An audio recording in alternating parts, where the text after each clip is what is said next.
नमस्कार बंधुरा आज के निये एसेछि चितल माछेर कालिया। चितल माछेर कालिया तैरी करते जा जा उपकरण लेगेछे आमी सब उपकरण रेडी करे रेखेछि। अल्प टाइमेर मध्य चितल माछेर कालिया रेडी हये जाबे।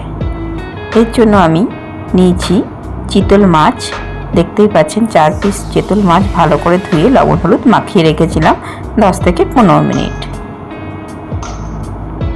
আর নিয়েছি সরিষার তেল হাফ কাপের মতো, আর 10টার মতো কাঁচা লঙ্কা নিয়েছি, পরিমাণ মতো লবণ, জিরের গুঁড়ো নিয়েছি 1 চামচ, কালো জিরে নিয়েছি ফোড়নের জন্য, ধনে গুঁড়ো 1 চামচ, লঙ্কার গুঁড়ো নিয়েছি 1 চামচের মতো, হলুদ গুঁড়ো পরিমাণ মতো, একটা টমেটো আমি কুচিয়ে নিয়েছি। প্রথমে গ্যাসের ওপর আমি কড়াইটা বসিয়ে দিয়েছিলাম, কড়াইটা গরম হয়ে গেছে। এরপর আমি কড়াইতে সর্ষের তেল দিয়ে দিচ্ছি। কিছুটা পরিমাণে সর্ষের তেল আমি রেখে দেব, সবটা দেব না। তেলটা গরম হয়ে গেলে মাছগুলো আমি ভেজে নেব। দেখুন মাছগুলো এক এক করে আমি দিয়ে দিচ্ছি। দুটো করে ভাজবো, যেহেতু চিতল মাছের পেটিগুলো একটু বড়, তার জন্য দুটো করে মাছ আমি ভেজে নিচ্ছি। এক পিস ভাজা হয়ে গেছে, আর এক পিঠ আমি উল্টে দিয়েছি।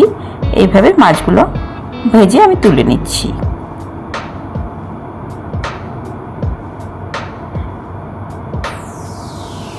এরপর কড়াইয়ের মধ্যে আমি দেখুন কড়াইটা তেলটা রয়েছে।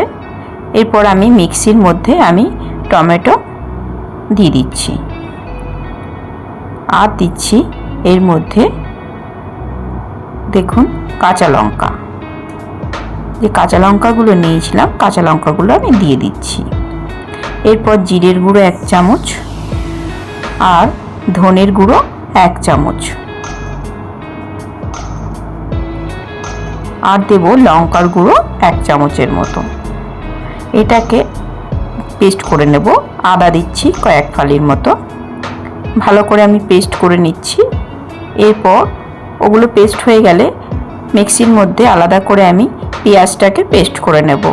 প্রথমে তেলের মধ্যে আমি কালো জিরে ফোড়ন দিয়ে দিচ্ছি। এরপর দুটো কাঁচা লঙ্কা চিড়ে দিয়ে দিলাম। এরপরে পেঁয়াজের যে পেস্টটা করে রেখেছি ওটা আমি দিয়ে দেব। আপনারা কুচনো পেঁয়াজও ইউজ করতে পারেন, আমি কাঁচা পেঁয়াজটাই ইউজ করেছি। দেখুন কাঁচা পেঁয়াজ আমি পেস্ট করে নিয়েছি, আপনারা চাইলে কুচিয়েও ভাজতে পারেন। এরপর আমি যে টমেটো, কাঁচা লঙ্কা, শুকনো লঙ্কা, জিরে ধনের পেস্টটা করে রেখেছিলাম ওটা দিয়ে দিচ্ছি। এরপর ভালো করে নেড়ে চেড়ে কষিয়ে নেব। হলুদ দিচ্ছি 1 চামচের মতো,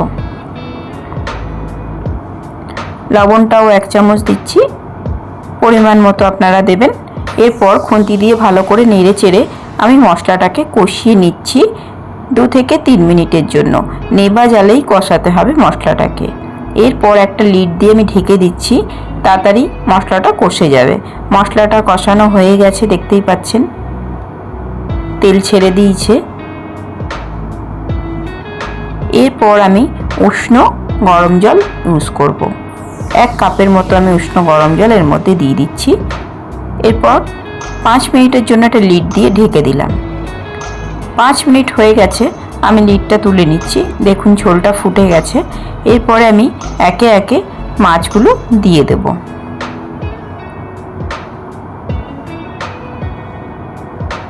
খুব তাড়াতাড়ি আপনাদের এই চিতল মাছের কালিয়া রেডি হয়ে যাবে। এরপরে আমি লিড দিয়ে মিনিট 10 জন্য আমি নেভা জালে ঢেকে দিচ্ছি। 10 মিনিট পরে দেখুন রেডি হয়ে গেছে আমার চিতল মাছের কালিয়া। এরপর আমি কড়াই থেকে নামিয়ে নিচ্ছি।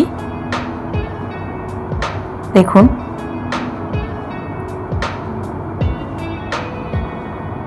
গরম গরম ভাতের সাথে আপনারা চিতল মাছের কালিয়া পরিবেশন করুন। কেমন লাগলো বন্ধুরা, খেয়ে অবশ্যই জানাবেন চিতল মাছের কালিয়া।